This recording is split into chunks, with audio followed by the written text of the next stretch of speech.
ሰላም እንደ ቻናላችን ቤተሰቦች ዛሬ በዚህ ቪዲዮ አምስቱ ድምፅ አጥፍቶ የሚገሉ የአባላዘር በሽታዎችን አንድ በአንድ የምናየው ይሆናል። አምስተኛውን ሁላችሁም የምታውቁት ግን የተዘናጋችሁበት ወይም ደግሞ ጥንቃቄ የማታደርጉበት ይሆናል። ሙሉ ቪዲዮ ማየቱን እንዳይዘነጉ ቻናላችንን ሰብስክራይብ ያደርጋችሁ አብራችሁን ቆዩ። ቪዲዮ ላይክ በማድረግ ጀምሩ። ወደ ቪዲዮ። እነዚህም በሽታዎች ዝምተኛ ገዳይ የሚያስብላቸው በሰውነታችን ውስጥ ምንም ምልክትና ጉዳት ሳያደርሱ ለረጅም ጊዜ መቆየት መቻላቸው ነው። ይህም ደግሞ እኛ እንዳናስተውለውና በሽታውን እንዳናውቀው ያደርጋል። ይህም ከፍተኛ ጉዳት ላይ ሲደርስ እንድናስተውላቸውና ከፍተኛ ደረጃ ላይ ከደረሱ በኋላ እንድናውቃቸው ያደርጋል። ነገር ግን በዚህ ቪዲዮ ዛሬ እንዴት ከመሰረቱ ማወቅ እንደምንችልና እንዴት ችግሩን መቅረፍ እንደምንችል ምን ምልክቶች እንዳላቸው አብረን በዝርዝር የምናይ ይሆናል። መፍትሄውንም በዛው ምንቃኝ ይሆናል።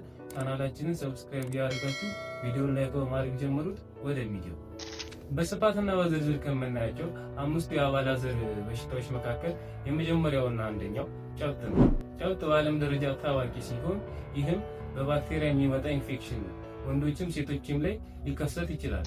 የጨብጥ በሽታም ዋና ምልክቶች ከምንላቸው መካከል በሽንት ጊዜ ወይም ደግሞ ሽንት በምንሸና ጊዜ ከፍተኛ የማቃጠል ስሜት ካለ ወይም ደግሞ በመራቢያ አካላችን ነጭ ፈሳሽ የሚወጣ ከሆነ ወይም ደግሞ ቢጫ፣ አረንጓዴ ወይም ደግሞ ሌላ ከለር ያዘለ ወፍራም ፈሳሽ ወይም ደግሞ ምግል የሚወጣ ከሆነ ይሄ የጨብጥ ምልክት ነው። በሽታውም በጊዜ መታከም ካልቻለ በተለይም በሴቶች መራቢያ አካል ወይም ደግሞ ማህፀናቸው አካባቢ በመስፋፋት መውለድ አለመቻልን ወይም ደግሞ መሃንነትን ሊያስከትል ይችላል። ስለዚህ ምልክቶችን ካስተዋልን ወይም ደግሞ ካየን ጊዜ ሳናጠፋ ወደ ሕክምና ተቋም በመሄድ ቶሎ መታከም አለብን ማለት ነው። ሁለተኛውና ገዳይ በሽታ ክላሚዲያ የምንለው ሲሆን ይህም ዝምተኛና ገዳይ በሽታ ሊያስብሉ የቻለው ከ70 እስከ 80 በመቶ የሚሆኑ በዚህ በሽታ የተጠቁ ሰዎች ሰውነታቸው ላይ ምንም ምልክት አለማሳየታቸው ነው። ዋና የክላሚዲያ በሽታ ምልክቶች ከምንላቸው መካከል የመጀመሪያው በብልት አካባቢ ያልተለመደ አይነት ወይም ደግሞ በመራቢያ አካል ያልተለመደ አይነት ፈሳሽ የሚወጣ ከሆነ፣ በሽንት በምንሸናበት ጊዜ የሚያቃጥል ወይም ደግሞ የህመም ስሜት የሚሰማን ከሆነና በግንኙነት ወቅት ወይም ደግሞ ከግንኙነት በኋላ ህመም የሚሰማን ከሆነ እነዚህ የክላሚዲያ በሽታ ምልክቶች ናቸው።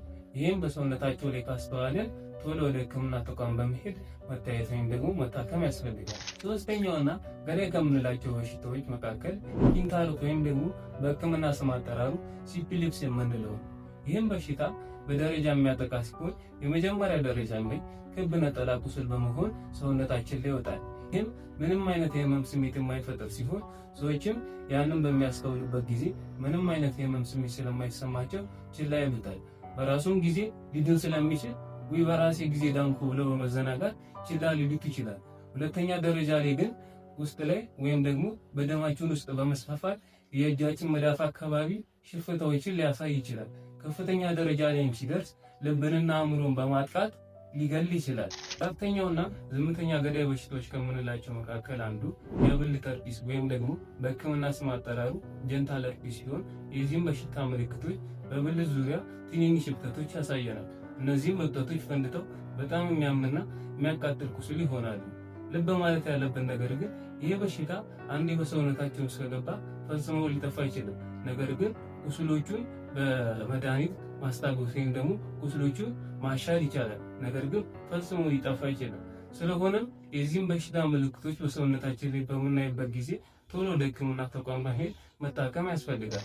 አምስተኛውና ዝምተኛ ገዳይ ከምንላቸው በሽታዎች መካከል አንዱ የሆነው HIV/AIDS ሲሆን ይህም በሽታ በሰውነታችን ላይ ምንም አይነት ቁስልም ሆነ ሽፍታ ሳያሳይ የሰዎችን በሽታ የመከላከል አቅም እያዳከመ ሰዎችን የሚገል በሽታ ነው።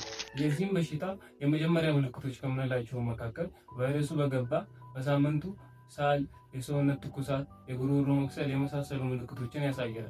ከዛም በኋላ ግን ለዓመታት ምንም አይነት ምልክት ሳያሳየን ሊቆይ ይችላል። ከዚህም በሽታ መፍትሄ ከምንላቸው መካከል ተመርምሮ ራስን ማወቅ፣ ከዚያም ደግሞ በሽታው በደማችን ውስጥ ካለ መድኃኒቱን በመውሰድ ጤናማ ህይወትን መምራት ይቻላል። በአጠቃላይ እነዚህን በሽታዎች እንዴት መከላከል እንችላለን የሚለውን ስናይ የመጀመሪያው ታማኝነት ሲሆን ታማኝነት የሚለው ለትዳር አጋራችን ወይም ደግሞ ለፍቅር አጋራችን መታመን ወይም ደግሞ ከነሱ ጋር ብቻ መወሰን ይሆናል።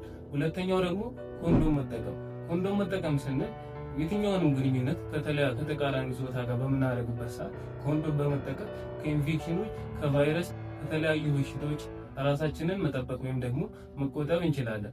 ሶስተኛው ደግሞ የዘውትር ምርመራ። የዘውትር ምርመራ ስንል አዲስ ግንኙነት ከመጀመራችን በፊት ተመርምሮ ራስን ማወቅ የአጋራችንንም ጤንነት ማወቅ የሚለው ሲሆን በአጠቃላይ እነዚህን ነገሮች በመተግበር ከነዚህ በሽታዎች ራሳችንን መጠበቅ እንችላለን። በስተመጨረሻም የዛሬ ቪዲዮ ይመስላል። ያስተውሉ። ስለ አባላዘር በሽታ ከትዳር አጋራችን ወይም ደግሞ ከፍቅር አጋራችን ጋር ማውራት የሚያሳፍር ወይም ደግሞ የሚያሸማቅቅ ነገር አይደለም። ይልቁንስ ከትልቅ አደጋ ራሳችንን የምንጠብቅበት ትልቅ መንገድ ነው። ይህም ስለሆነ ከትዳር አጋራችን ጋር ወይም ደግሞ ከፍቅር አጋራችን ጋር ስለ አባላዘር በሽታዎች በግልጸኝነት መወያየት ያስፈልጋል።